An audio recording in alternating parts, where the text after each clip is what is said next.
Some homemades made by Zala, the best homemades available right now. I try to stay away from loaded language on my channel, but these are, in my opinion, and you can argue objectively, the best homemades on the market right now. So to go over some highlights, K26 spring, full length, full compression, so it's optimized in the rear.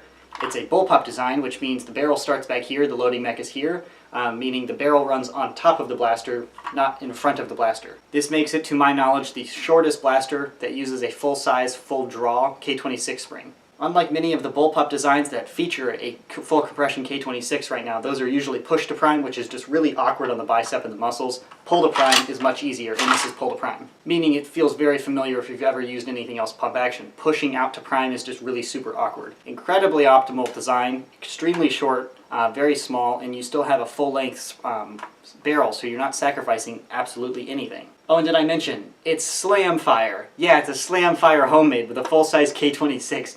That rate of fire with the range consistency, this is why it is, without a doubt, the best homemade right now. So the build construction, this whole thing is a polycarb tube that runs from here to there, so it's very rigid. The whole thing is just solid. It's not a bunch of pieces that flex whatsoever. The front up here is the pump action grip, which is 1/4 inch polycarb, very rigid. I personally definitely prefer the square pump action grip. Some people say they aren't ergonomic because it's not circular like your hand. I disagree because I get much better grip on a linear platform like this compared to a radial one. Some people run those circles underneath the long shots. I find those very difficult to prime. This is very easy because you can just grip it and pull. This white material is HDPE, which is a very strong material. I personally like it because I think the white looks really cool.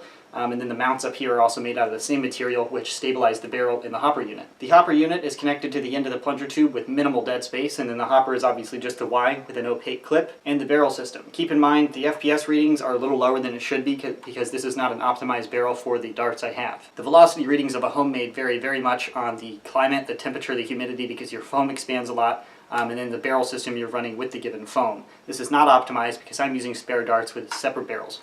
With that being said, the performance is still ridiculously phenomenal. It's amazing. This blaster is made with a clear plunger tube and a clear system. This one is actually made with a yellow PVC tube. Keep in mind, this is not painted PVC, this is actually yellow PVC, meaning it won't scuff away and show white. It's not paint. It's very smooth. It feels just like PVC. This also features a white pump grip as opposed to the clear one, but it is the same design. They shoot the exact same. Minor modifications to this based on the design because this was a Rev 1, but they both perform very, very well. Did I mention slam fire? And do I need to say that many times to emphasize how freaking cool that is? And this blaster is sort of the first revision of the other design. This is not quite as optimized and not quite as refined or cool looking in my opinion, but it is a bullpup. It is slightly longer in length, but it's also a full compression K26, so the performance is nearly identical because it has the same air seal and spring power. Everything else is just sort of around ergonomics and speed. The trigger system is different. It's a very, very different design, but essentially the same. However, this one does not feature slam fire. But you can see how this one sort of led to this.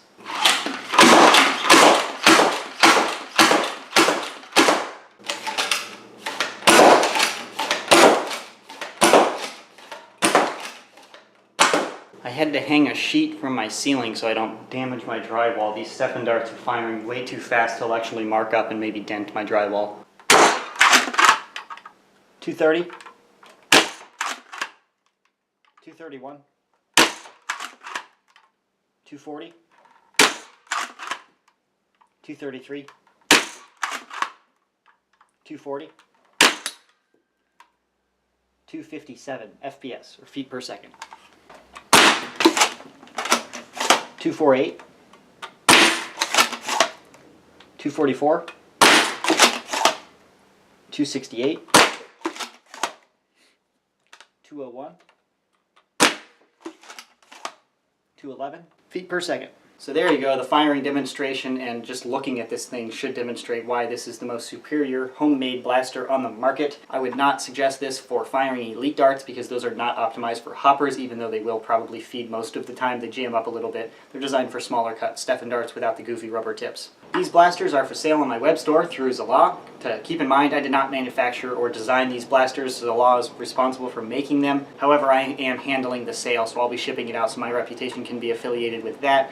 The design quality is second to none as far as homemade builders go. I would trust a lot, and I have trusted him building my homemades instead of myself making them. Partially because I can't be bothered. I don't like doing that type of PVC work, and I definitely like his work. As you can see there, they perform very well. So if you're interested in any of these, check them out in the web store, link below.